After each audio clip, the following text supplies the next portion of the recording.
Are you where you want to be in life? Not even actually. Are you where you want to be in any part of your life? Oh, you're not. So you're at least moving forward towards where you want to be at some speed.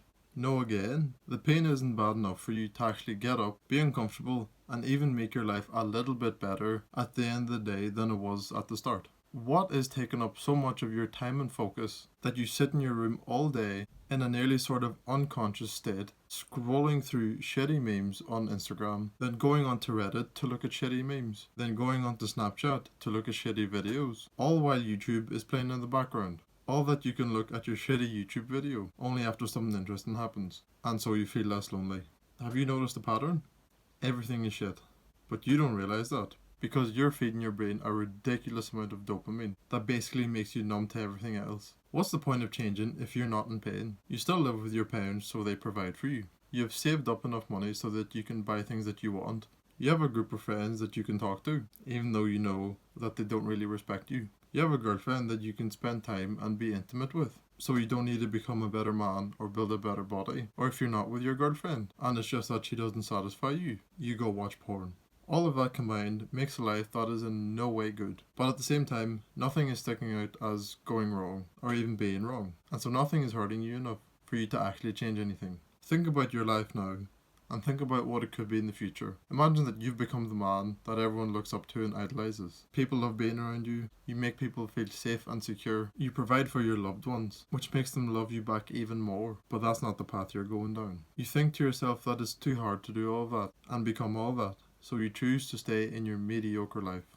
But you secretly suffer every single day because you know that that is your dream life. And living a mediocre life may honestly be worse than being down bad. Since your life isn't an everyday living hell, it's just meh.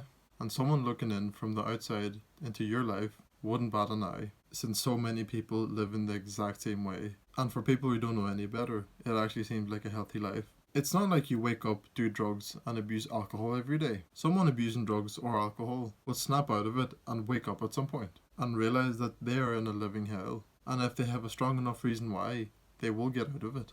Whereas you may never wake up and sleep through your entire mediocre life. You're in a torturous cycle of doing the same thing over and over again that only makes your life slightly worse every single day. So you don't actually realize how awful and depressing your life is getting day to day. You will just wake up one day and realize that you've wasted years of your life. But that will only be your life if you let it be. You have no meaning in life.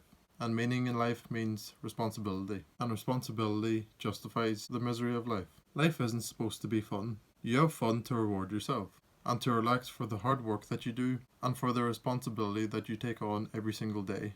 Which means you actually can't have fun every single day because you have work to do and things and people to take care of. Responsibility is the state of having to deal with something or someone. This means that you deal with things or people that will end up making the life of your and the closest people in your life better. And that may take the form of helping your mother tidy the house and keep the house tidy, have meaningful conversations with the people in your life to make their day better, listen to people's problems and provide solutions if they ask, take care of your own physical, mental and emotional health, provide for your loved ones, and make sure that every interaction with people leaves them off a little bit better. And that's to name a few. So basically, deal with people's problems, boredom, sadness, and have responsibility for your future self as well. Having responsibility for your future self is just as important as having responsibility over people that you care about in your life, because you will be able to decide what your future self's life will be like. Will you eat junk and watch nothing? Or will you eat clean and fill your mind with new information? You know which option will make your future self better, and when you get to that point in the future, you will be extremely grateful that your past self took care of you. And the reason why having responsibility is the key to a meaningful life is because when you take on responsibility and deal with things, you will one day look around and realize how much better you've made your life and the lives of the closest people around you. And you will realize that if those people don't have you anymore, their lives will become considerably worse. And that will encourage you to take as much care and responsibility of them while they still appreciate it and while you can sustainably do it. But you do have to be careful to take care of and take responsibility of people that will love you back unconditionally. And not only because you take care of them. So people that you should take care of and take responsibility over will be people like your mother and your future girlfriend that you will end up loving more than anything and anyone.